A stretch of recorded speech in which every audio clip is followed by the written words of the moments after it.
Magandang umaga, ito po ang Mike Abel Live. Sabay na napapanood at napakikinggan sa PTV4, Radyo Pilipinas, IBC 13 at Facebook page na Mike Abel Live.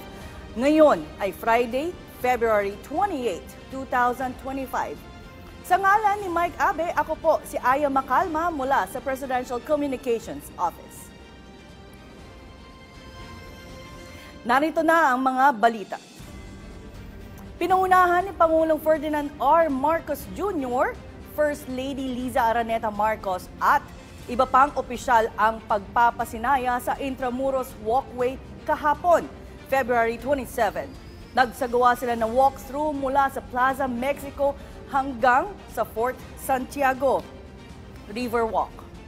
Ang dating maputik, imbakan ng basura at napabayaang kahabaan ng Plaza Mexico hanggang Fort Santiago Riverwalk sa Intramuros, ngayon ay tila Paris na ang ganda. Malinis at ang mga pailaw ang nasabing proyekto ay bahagi po yan ng Pasig Bigyang Buhay Muli or PBBM Pasig River Urban Development Project Phase 3 ng Department of Human Settlements and Urban Development sa ilalim ng administrasyon ni Pangulong Marcos.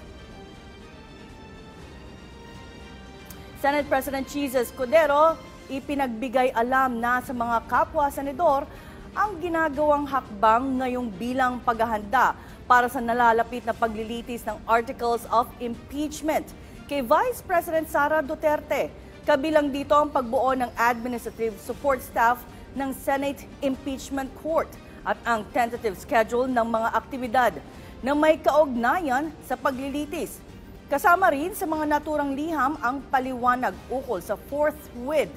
Dito ipinunto ni Escudero na kinatigan ng Senado ang paliwanag ni dating Senador Miriam Defensor Santiago na bagamat nakasaad na kagyat dapat dinggin ang impeachment ay hindi ito dapat ihiwalay sa Article 11, Section 3, Paragraph B na kailangan munang aprubahan ang rules on impeachment para magampanan nila ang kanilang mandato. Ang mga dokumentong ito ay ipinadala rin sa House Prosecution Panel at kay Vice President Sara Duterte. Alinsunod na rin sa direktiba ni Pangulong Ferdinand R. Marcos Jr. na paspasan ang pagtatayo ng mga proyekto sa ilalim ng Build Better More.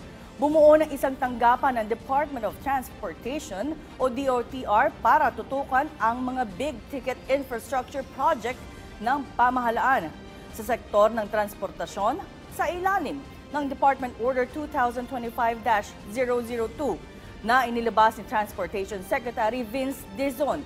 Tututukan ng bagong flagship Project Management Office ang big-ticket transportation projects na layong pag-aanin ang biyahe ng publiko. Pangunahing mandato nito na bantayan ang estado ng mga proyekto upang matiyak na matapos ito sa itinakdang panahon.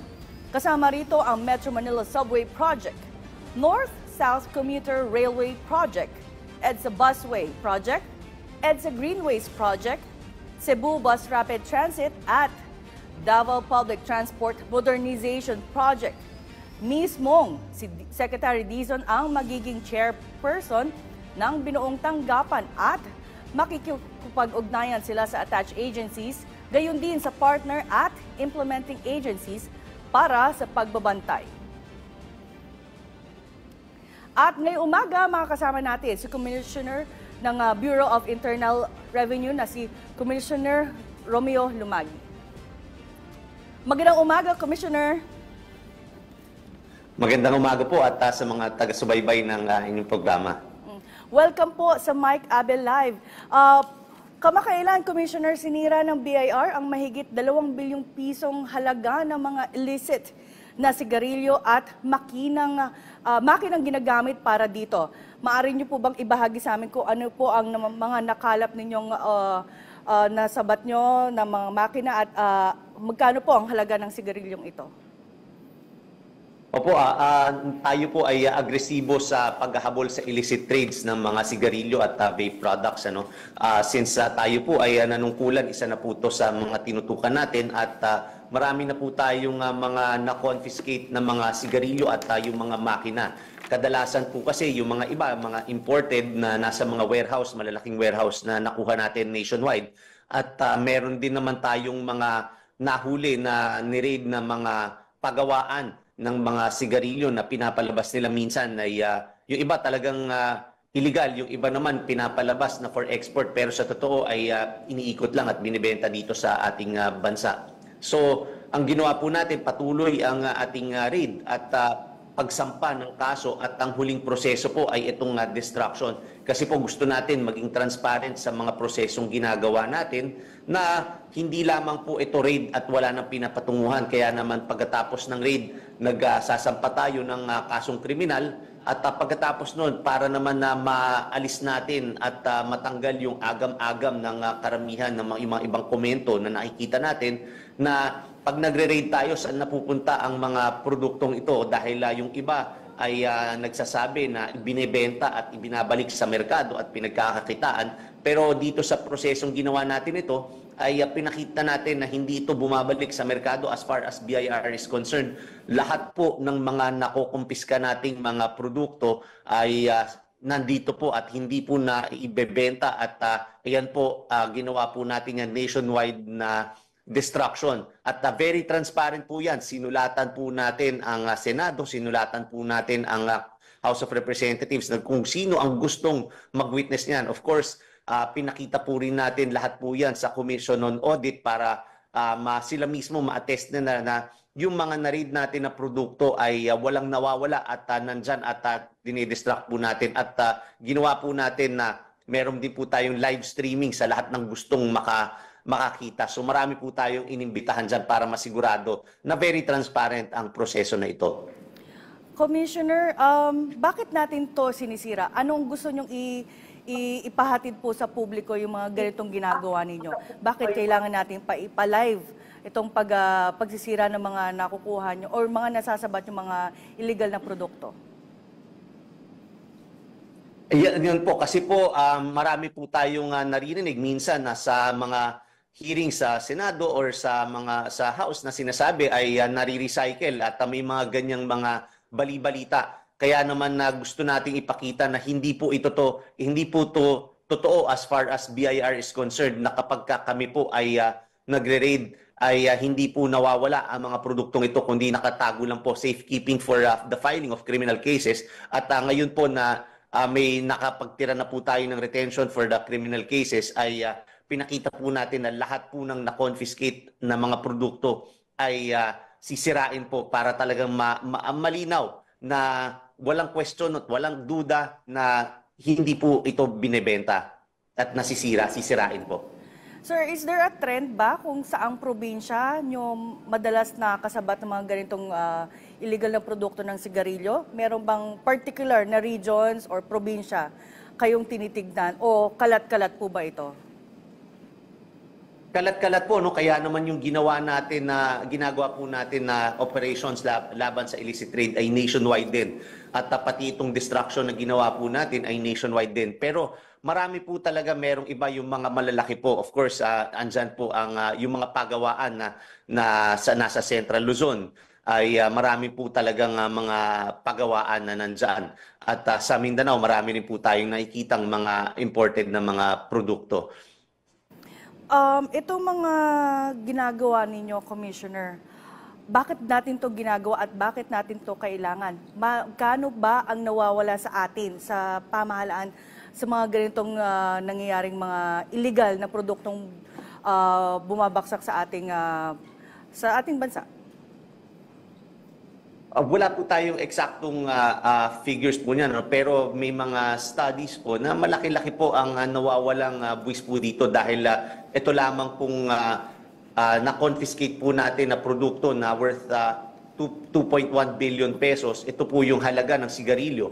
Pero ang kaukulang buwis na dapat na nakolekta po dyan, including penalties, ay mga nasa 6.4 billion agad. Ito pa lang yung mga nasabat po natin, yung mga nahuli po natin na mga produkto. 14 na mahigit 14 million na pakete ng sigarilyo yan at I'm sure hindi lamang po ito yung naglipa na at nagkalat sa merkado. So kung ma-imagine niyo po, ito pa lang yung nahuli natin. So malaki-laki po talaga, in the billions ang pinag-uusapan pong nawawalang revenues. Sana po ay mga kababayan natin ang nakikinabang dito. Oo nga, Commissioner, napakalaki, 6.4 billion pesos itong mga nasira niyong sigarilyo. However, sir, ano naman yung possible causes kapag, tinatangkilik nila yung mga ganitong illegal na produkto? Ano yung, if you have the data lang or if you know lang kung ano magiging epekto nito sa pangkalusugan po ng bawat isa, sir? Well, una-una po dyan, tinatangkilik natin ang illegal na mga produkto. Ibig po sabihin yan, pinapakita po natin yung mga gumagawa ng mga masasama. At sila po ang kumikita at meron din pong datos na marami po dyan ay involved sa mga iba pang illegal na activities. Kaya naman na pinapakita lang natin yung mga masasamang tao. Pero yung mga lehitimong mga negosyante ay napapasama din dahil imbis na sa kanila napupunta ang revenues at nagagamit at nakakapagbayad ng tamang buwis, ay hindi po ito nangyayari. Kaya naman pinoproteksyonan din po natin dito yung mga lehitimong mga negosyante. At pangatlo po, pag nakita nyo po, meron po tayo nung mga raids natin sa mga illegal na pagawaan ng sigarilyo, ay pag nakita nyo po yun, masama na nga sa kalusugan natin ang sigarilyo. Pero pag nakita nyo yung pabrika, yung pagawaan ng sigarilyo, ay mas lalo pa kayong sigurong madidiscourage. Sana nakita nila yung may videos at photos naman tayo dyan na wala talagang proper sanitation. Makikita nyo yung mga tubako dyan ay nagkalat sa sahig na napakadumi. Makikita nyo na nilalakaran yan ng mga ipis, nilalakaran ng mga daga, at kung ano-ano pa, at alikabok. Ayan po yung nilalanghap kapag nagsisigarilyo kayo ng mga illegal na produkto dahil wala po talagang standard sa paggawa ng sigarilyo. Kaya bukod sa napakasama na nga, ang mas doble sama pa niyan dahil madumi ang nilalanghap na sigarilyo. Okay. Bukod po sa mga nasasabat yung mga illegal na produkto ngayon, may mga individual na po ba kayong nahuli para managot nga dito sa mga ganitong illegal na aktibidad?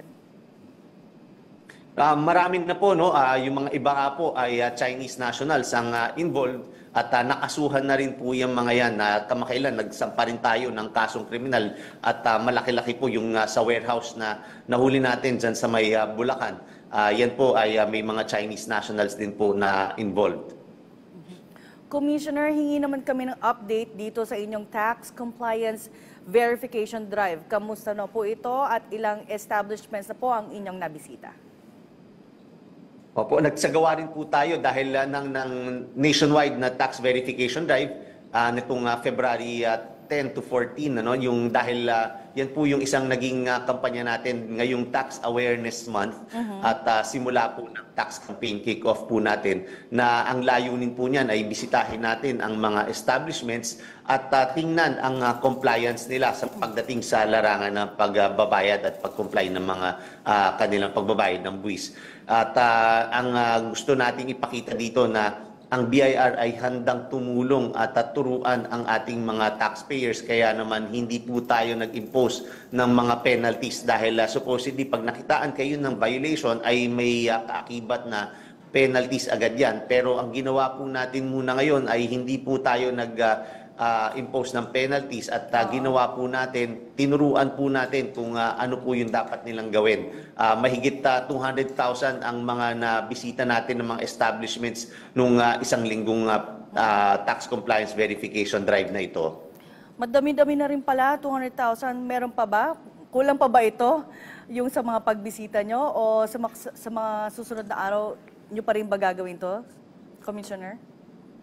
Yes, patuloy pa rin ang gagawin natin na pag-monitor at pagbisita sa ating mga kababayan para makita naman at maturuan din kung ano ba ang dapat pang gawin at ano yung mga pagkukulang nila para naman na maturuan at masigurado natin na compliant ang ating mga taxpayers. May mga factor po ba yung mga nakita ninyong pagkukulang sa pagbisita nyo? Like for example, yung mga common denominator na madalas nyong nakikita sa mga pagbisita ninyo, such as yung mga probably mga violations ng ilang mga negosyong nakita nyo, sir? Common yan na una-una nakita natin maraming mga hindi rehistradong mga negosyo. So una-una po nga requirement po yan kapag tayo ay may negosyo ay dapat nakarehistro sa BIR. So yan ang numero unong nakita natin na violation, and yung mga simpleng violation lang na yung mga nire-require natin na nakapaskil yung kanilang certificate of registration at yung dun sa notice to that this establishment must issue an invoice. Tapos yung karamihan din, wala yung mga libro sa establishmento kasi kinakailangan yung books of accounts ay nandun kung nasan yung inyong negosyo at finifill upan yan na yung mga entries po niyan dapat ginagawa po.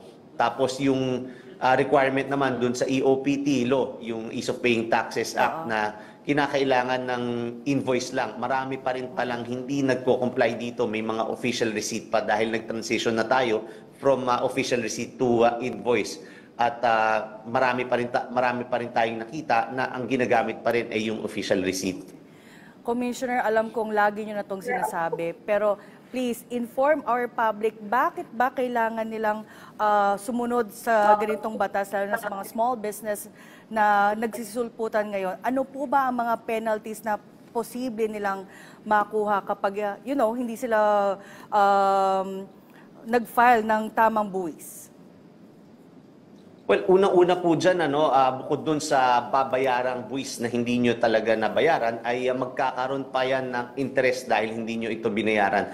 Tapos bukod sa interest, magkakaroon pa kayo ng surcharge dahil hindi kayo nakapag-file ng proper returns or hindi nyo nabayaran ang buwis ninyo. So patong-patong na multa ang inyong haharapin. At kung talagang malaki ang inyong hindi ni-report, mapapatunayan na fraudulent. Kung fraudulent ang inyong ginawa, ay posibleng makaharap pa kayo ng kasong kriminal at pagkakakulong. So yan po yung mga penalties at mga consequences kapag tayo po ay umiwas or hindi po tayo magbayad ng tamang buwis. Sir, baka may mensahe kayo sa ating mga kababayan na nakatutok sa atin ngayon. Opo, ang mensahe lang po natin ay siguraduhin po natin na sana po ay lahat po tayo ay gawin ang ating obligasyon at pagmamahal sa bayan sa pamamagitan ng pagbabayad ng tamang buwis. Lahat po ito ay tayo po ang makikinabang at ang pondo po na ito ay ginagamit po para sa mga serbisyong ibinibigay ng ating pamahalaan. At ang layunin po nito ay sama-sama po nating paunlarin ang ating bayan. Kaya naman po pagtulong-tulungan natin na makamit ang collection target dahil ngayong taon po na ito ang naiatas po sa atin ay nasa 3.23 trillion. At sama-sama po nating siguraduhin sa pamamagitan ng pagtutulungan at kooperasyon na makamit po itong collection target na ito. Sa parte ng BIR ay makakaasa kayo na pagbubutihin pa namin ang aming mga serbisyo at ang aming mga online services para makatulong po sa inyo na mag-comply. Congratulations at maraming salamat po sa inyong oras, Commissioner Romeo Lumagi Jr. ng Bureau of Internal Revenue. Maraming salamat din po. Samantala, dyan lang po kayo, magbabalik pa ang Mike Abelay.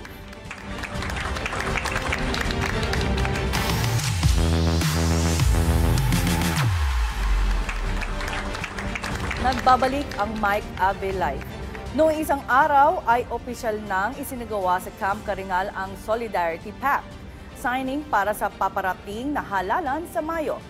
Dito, muling tiniyak ng Quezon City Police District ang kanilang dedikasyon para sa ligtas, patas at transparent na 2025 national at local elections.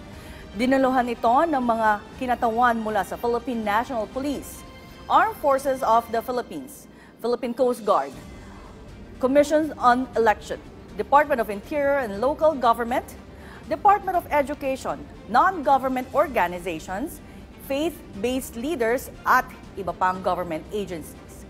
Ayon kay QCPD Acting Director Police Colonel Melesio Buslig Jr., ang pagtutulungan na ito ay para mapangalagaan ang integridad ng electoral process, pagtiyak sa seguridad ng mga botante at isulong ang transparency sa halalan. Hinimok naman ng Quezon City COMELEC ang publiko na tumutok lamang sa mga issue sa halip na personalidad. Dapat umanong iwasan ang karahasan, pagbili ng boto pandaraya at igalang ang hatol ng mga tao ng may pagkumbaba. Binigyan diin ni Solicitor General Menardo Guevara sa Korte Suprema na ang malaking bahagi ng 60 billion pesos na sobrang pondo ng Philippine Health Insurance Corporation or PhilHealth na remit sa National Treasury ay ginamit upang pondohan ang mahalagang programa sa kalusugan at serbisyong panlipunan sa second round ng oral arguments ng mataas na hukuman. Sinabi ni Guevara na pinakamalaking bahagi ng fund transfer ay napunta sa mga proyektong panlipunan. Kabilang narito ang mga proyektong pangkalusugan. Ito anya ay nakasaad sa ilalim ng Unprogrammed Appropriations ng General Appropriations Act o GAA ng 2024.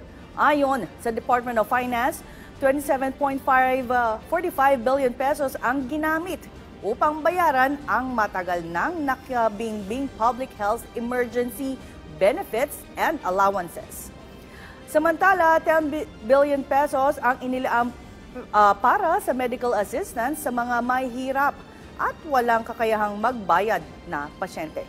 Naglaan din ng 4.10 billion pesos para sa pagbili ng mga kagamitang medikal para sa mga ospital ng Department of Health, mga ospital ng lokal na pamahalaan at primary care facilities. Higit kumulang 3.37 billion pesos ang ginamit sa pagtatayo ng 3 pasilidad pangkalusugan ng DOH, habang 1.69 billion pesos ang napunta sa health facilities enhancement program at ang mga nalalabing 13 billion pesos naman ay ginamit bilang pondo ng gobyerno para sa counterpart financing ng mga proyektong pang-infrastruktura.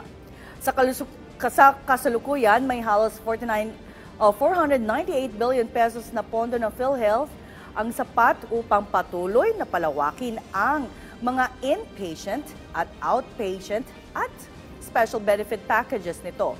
Itinakda naman sa March 4, 2025 ang susunod na oral arguments kaugnay ng mga petisyong kumekasyon sa constitutional ng paglilipat ng pondo ng PhilHealth. Department of Finance Secretary Ralph Recto sinabi na bukas ang gobyerno na bawasan ang ipinapataw na taripa sa mga imported na sasakyang gawa sa Estados Unidos. Sa isang panayam, sinabi nito na posible itong kung matutuloy ang Free Trade Agreement o FTA sa pagitan ng Amerika at Pilipinas. Naniniwala rin ang DOF Chief na hindi imposible ang Philippine-US FTA dahil sa alyansa ng dalawang bansa na magpapalawak na economic cooperation. Batidaan niya na nais protektahan ni US President Donald Trump ang US auto industry at interesado itong mag-export ng US manufactured vehicles. Sa ngayon, ang Pilipinas ay nagpapataw ng 30% Most Favored Nation or MFN tariff rate sa mga sasakyan na inaangkat mula sa US. Sa ngayon, patuloy pa ang usapin ukol sa FTA. Samantala, siniguro ni Bureau of Immigration Commissioner Joel Anthony Viado na patuloy na magiging prioridad ng kanilang ahensya ang pagpapadeport ng mga iligal na dayuhan sa bansa. Ito ang binigyan diin ng opisyal matapos sipain ang nasa 100 Chinese nationals papalabas ng Pilipinas dahil sa samot-saring iligal na aktibidad. Dagdag pa ni Viado na walang tigil ang kanilang pakikipagtulungan sa mga katuwang na ahensya upang mas mapabilis ang proseso ng deportation. Malinaw anya itong mensahe na ang Pilipinas ay hindi magiging kanlungan ng ilegal na mga aktibidad ng sinuman. Maliban sa halos 100 Chinese nationals na pinadeport ng BI, mayroon ding 10 Vietnamese nationals ang na-deport din kamakailan sa pamamagitan ng NAIA Terminal 1. Muling iginiit ni Viado ang dedikasyon ng BI na agad na alisin ang mga ilegal na dayuhang manggagawa sa bansa. DOTR Secretary Vince Dizon sinabing pag-aaralan ng Department of Transportation kung posibleng mapalawig ang operasyon ng Light Rail Transit o LRT at Metro Rail Transit. Ito ay upang makatulong na maibsan ang hirap na dinaranas ng mga pasahero sa kanilang pang-araw-araw na pagbiyahe. Kaugnay nito, sinabi ni Secretary Dizon na pupulungin niya ang mga opisyal ng MRT at LRT para konsultahin kung maaari ba ang naturang plano nang hindi makakaapekto sa kasalukuyang estado nito. Mahalaga kasi anya na mabalanse ang operational status ng mga tren sa public convenience upang mapanatiling episyente ang paghahatid ng serbisyo. Diyan lamang po at mababalik pa ang Mike Adelay.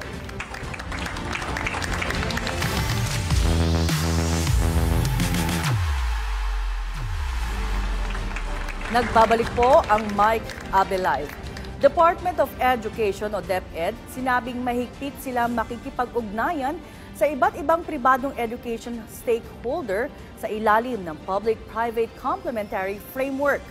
Ayon kay Education Secretary Sonny Angara, bumubuo na ng 3-year action plan ang DepEd, katuwang ang Private Education Assistance Committee para sa Public-Private Complementary. Layon umano nito na matugunan ang iba't ibang mga hamon. Gayon din ang upang mapatupad ang 5-point reform agenda ng administrasyon. Kabilang dito ang overcrowding at ang pag-angat sa kalidad ng pagtuturo sa mga mag-aaral. Department of Social Welfare and Development, nakapagtala na ng 15,000 na pamilya o higit 56,000 na individual na apektado ng mga pag-ulang dala ng magbabalik na shear line. Sa ngayon, karamihan sa mga apektado ay nagmula sa Bicol Region, Eastern Visayas at Caraga. Wala namang pamilyang inilika sa evacuation centers. Kaugnay nito, tiniyak naman ng DSWD na sapat ang pondo nito para umayuda sa mga apektado ng pag-ulan. Sa kasulukuyan, nakapaghatid na ito ng higit 250,000 pesos o naayuda at mayroon pang kabuuang 2.7 billion ang hawak na relief resources ng ahensya. Kabilang ang stockpile ng food at non-food items, pati na ang standby funds. Porsigido ang Department of Education na tuparin ang pangarap ni Pangulong Ferdinand R. Marcos Jr. na dalhin hanggang sa pinakamalayong dako ng bansa ang dekalidad na edukasyon. Ito ang inihayag ni Education Secretary Sonny Angara nang bisitahin nito ang mga paaralan sa Cordillera Administrative Region o CAR na bahagi ng pagpapatatag ng access sa edukasyon. Kabilang sa mga binisita ng kalihim sa ilalim ng Last Mile School Program ay ang Jose Gonzalez Elementary School, Yabyabuan Multi-Grade School, Kiwas Integrated School at Andolor Elementary School.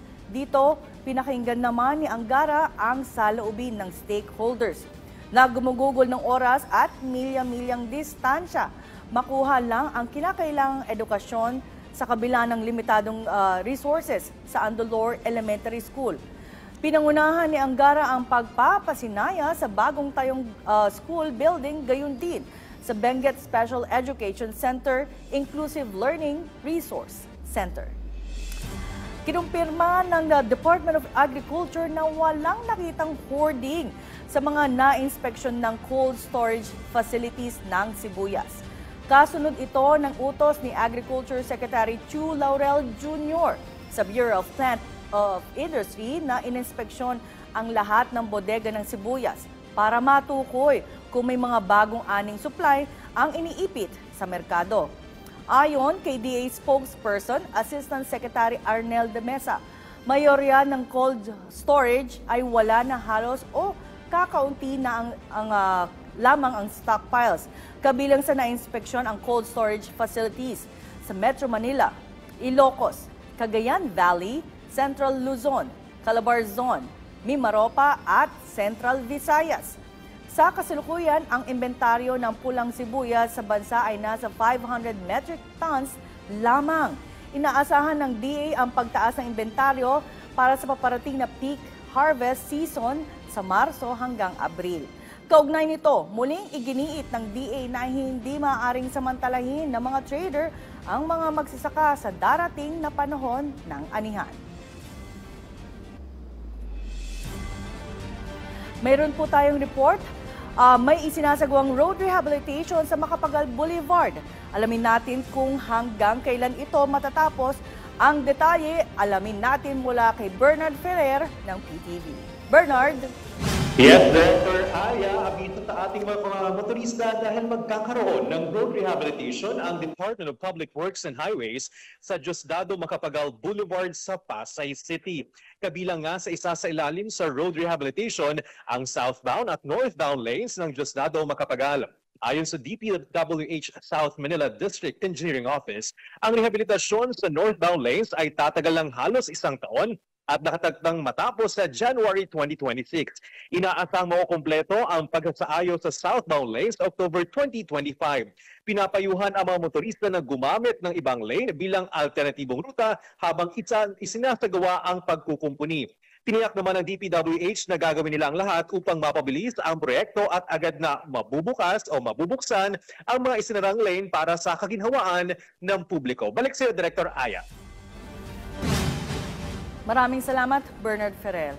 Samantala, sa gitna ng lumalawak na campaign period para sa 2025 midterm elections, muling pinangalahanan ng environmental watchdog group na Eco-Waste Coalition ang mga kandidato sa pagkasenador at party list na huwag magpaskil sa mga ipinagbabawal na lugar. Kasunod ito ng obserbasyon ng grupo na tila malawakang pagpapaskil ng campaign materials sa mga ipinagbabawal na lugar, partikular sa mga lungsod ng Caloocan, Maynila, Navotas, Pasay at Quezon. Batay sa Commission on Elections Resolution number 1111, mahigpit na ipinagbabawal ang paglalagay ng campaign materials sa labas ng itinakdang common poster areas. Ayon pa sa kanila, sa kabila ng mga operasyon baklas ay nagkalat pa rin sa ilang lungsod ang napakaraming propaganda materials, partikular na ang mga plastic na tarpaulin na ipinapako, itinatali o idinidikit sa mga poste ng ilaw, poste ng kuryente at puno. Mayroon din anyang nakasabit sa mga kawad ng kuryente, tulay, pedestrian, overpasses, pampublikong covered courts at maging sa mga puno na ang ilan ay lagpas pa sa itinakdang sukat para sa campaign posters. Dahil dito, muling iginiit ng Eco-Waste ang panawagan na kumilos mismo ang mga kandidato bilang pagpapakita ng respeto sa COMELEC rules at para matiyak na hindi nila pangalan at mukha ang maiugnay sa illegal na campaign activities. Aktibo nang dadalhin sa iba't ibang lalawigan sa bansa ang trabaho sa bagong Pilipinas para sa 4-piece job fair. Ang Job Caravan ay inisyatiba ng Department of Social Welfare and Development o DSWD. Pantawid Pamilyang Program, Filipino Program o 4-piece at sinabi nga ni 4-piece Social Marketing Division Chief Marie Grace Ponce, layo ng Job Caravan na tulungan ang mga graduating household ng PA Exit na sa programa na makahanap ng trabaho. Anya, mahigit 2 milyong benepisyaryo ang inaasahang magtatapos na sa programa sa unang 7 taon. Ang trabaho sa Bagong Pilipinas Job Fair ay inorganisa ng DSWD, Department of Labor and Employment at iba pang ahensya ng gobyerno. Nauna rito ang 12,000 4-piece beneficiaries ang lumahok sa ginanap na trabaho sa Bagong Pilipinas sa Rizal Memorial Stadium sa Pasay City noong Enero. Dinayo rin ng Job Caravan ang mga lugar sa Iloilo, Tagum at Dumaguete na dinaluhan ng halos 3,000 participants kada lugar. Samantala, nanawagan si Senator Win Gatchalian sa Bureau of Customs at National Bureau of Investigation na magsagawa ng masusing investigasyon sa tangkang muling pagbebenta ng mga nakumpiskang sigarilyo kamakailan. Ayon kay Gatchalian, dapat mapanagot ang nasa likod ng lantaran at garapalang katiwalaang ito. Giit ng senador, hindi sapat ang basta-bastang pagtanggal sa serbisyo ng mga sangkot. Dapat umanong may kasong isampa laban sa kanila. Ito'y upang matiyak na mapapanagot sila alinsunod sa batas. Diin pa ng senador, hindi pwede magbubulag-bulagan ang mga otoridad kapag may ninakaw sa taong bayan. dapat may managot din at tuldukan na ang matagal ng masamang gawaing ito. Ipinanawagan ng Bangko Sentral ng Pilipinas o BSP sa lahat ng bangko na tanggapan na rin ang mga unfit o SIR na mga pera mula sa publiko. Ayon sa BSP, dapat palitan ng mga bangko ng malinis at maayos na salapi ang mga marumi, kupas at may sulat na banknotes. Gayon din ang mga baluktot o kinakalawang na barya ng walang bayad. Batay sa BSP Circular Number 829 at Manual of Regulations for Banks, responsibilidad ng mga bangko na iproseso at isumite sa BSP ang mga sirang pera para sa pagsusuri. Ito'y upang maiwasan ang lalo pang pagkasira. Dapat din itong ilagay sa angkop na lagayan habang dinadala sa BSP. Paalala rin ng BSP sa publiko, mahalaga ang maayos sa paggamit at sirkulasyon ng malinis na pera upang mapanatili ang integridad ng ating salapi na sumasailalim sa katatagan ng ekonomiya ng bansa. Inaprubahan ng Regional Tripartite Wages and Productivity Board o RTWPB 4A ang pagbibigay ng 750 pesos hanggang 1,750 pesos na dagdag sahod para sa mga domestic workers sa buong Calabarzon.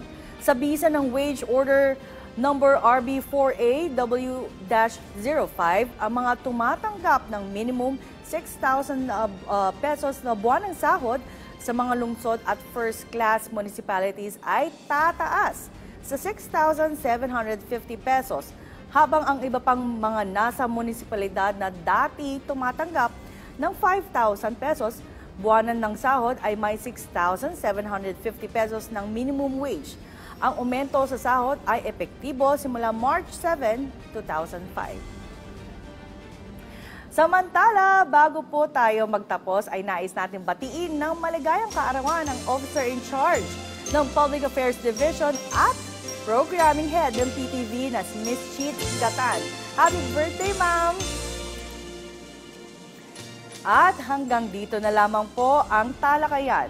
Magkita-kita ulit tayo sa Lunes dito sa PTV4, Radyo Pilipinas, IBC 13 at sa ating Facebook page. Muli, sa ngalan po ni Mike Abe, ako po si Aya Macalma mula sa Presidential Communications Office. Mike Abe Live para sa Pambansang TV sa Bagong Pilipinas. At happy weekend po. Salamat po.